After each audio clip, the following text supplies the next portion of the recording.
Friends ఇప్పుడే అందిన వార్త ఆర్బీఐ సంచలన నిర్ణయం అనమాట. షాకింగ్ కొత్త రూల్స్ లోన్స్ ఈఎంఐ సంబంధించి అంటూ లేటెస్ట్ తాజా అప్డేట్స్ అయితే రావడం జరిగిందనమాట. సో ఆ వివరాలు ఏంటనేది కూడా వీళ్ళు తెలుస్తుంది. వీటిని చివరి చూడండి, అర్థమవుతుంది. మొదటిసారి ఛానల్ వస్తే తప్పకుండా సబ్స్క్రైబ్ చేసుకోండి. చూస్తున్నారు కానీ లైక్ చేయడం మర్చిపోతుంది. క్రెడిట్ స్కోర్ అనేది 730 కంటే తక్కువగా ఉందా, అయితే మీకు లోన్ అనేది రావడం ఇంకా కష్టం కావచ్చు. ఎందుకంటే మీకు ఈ మేరకు రిజర్వ్ బ్యాంక్ ఆఫ్ ఇండియా కొత్త రూల్స్ తీసుకొచ్చిండ్రు అనమాట.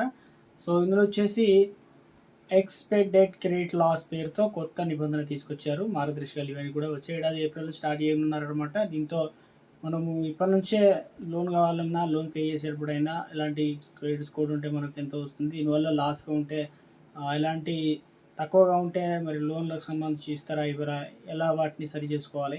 ఇక 730 కంటే సివిల్ స్కోర్ తక్కువ ఉన్న వారికి రుణాలు ఇచ్చే విషయంలో బ్యాంకులు మరింత కఠిన నిబంధనలు అంటే రూల్స్ అయితే ఉంటాయి. క్రెడిట్ హిస్టరీ సరిగా లేకపోయినా తక్కువ రుణ దరఖాస్తు స్వీకరణ గురయ్యే ప్రమాదం అయితే ఉందంటారు.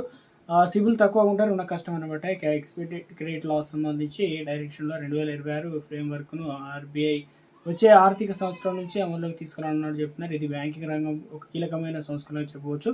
ఈ సంస్కరణ 730 కంటే తక్కువ సివిల్ స్కోర్ ఉన్నవారు కూడా రుణం పొందే విషయంలో కఠిన పరిశీలనలు అయితే చూస్తున్నారు. దానికంటే ఎక్కువ ఉంటే పర్లేదు, తక్కువ ఉంటే కనుక లోన్ తీసుకునేటప్పుడు వడ్డీ రేట్ అనేది అధికంగా విధిస్తారు. అదేవిధంగా అదనపు కట్టరా అనే విధంగా మొత్తానికి పూచీకత్తు కూడా సమర్పించాల్సిన అవసరం రావచ్చు అని చెప్తున్నారు. దేశంలో రుణాల దరఖాస్తు 62% మంది వర్గంలో ఉన్నట్లు గణాంకాలు అయితే చెప్తున్నాయి. కాబట్టి ప్రస్తుతం వ్యవస్థ ప్రకారం బ్యాంకులు రుణ డిఫాల్ట్ జరిగిన తర్వాత స్పందిస్తున్నాయి.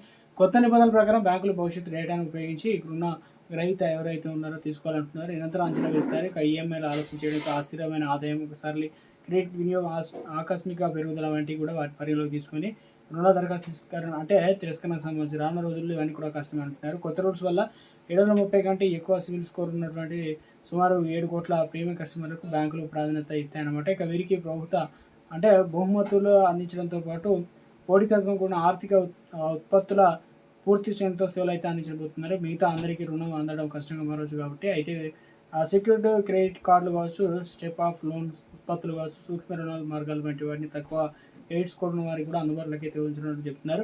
ఇక ప్రస్తుతం బ్యాంకులు సివిల్ స్కోర్ తక్కువ ఉన్నటువంటి తమకు నమ్మకమైన కస్టమర్లకు ఎక్కువ కాలం పాటు కొనసాగాలంటే రుణాలు మంజూరు చేస్తున్నారు. కానీ రానున్న రోజుల్లో ఈ విధానం రుణాలు పొందడం కష్టం కావచ్చు. ఆర్బీఐ నియామకాలు అందుకైతే అనుమతించమన్నమాట. లేటెస్ట్ అప్డేట్ అయితే ఇవ్వడం జరిగిందండి.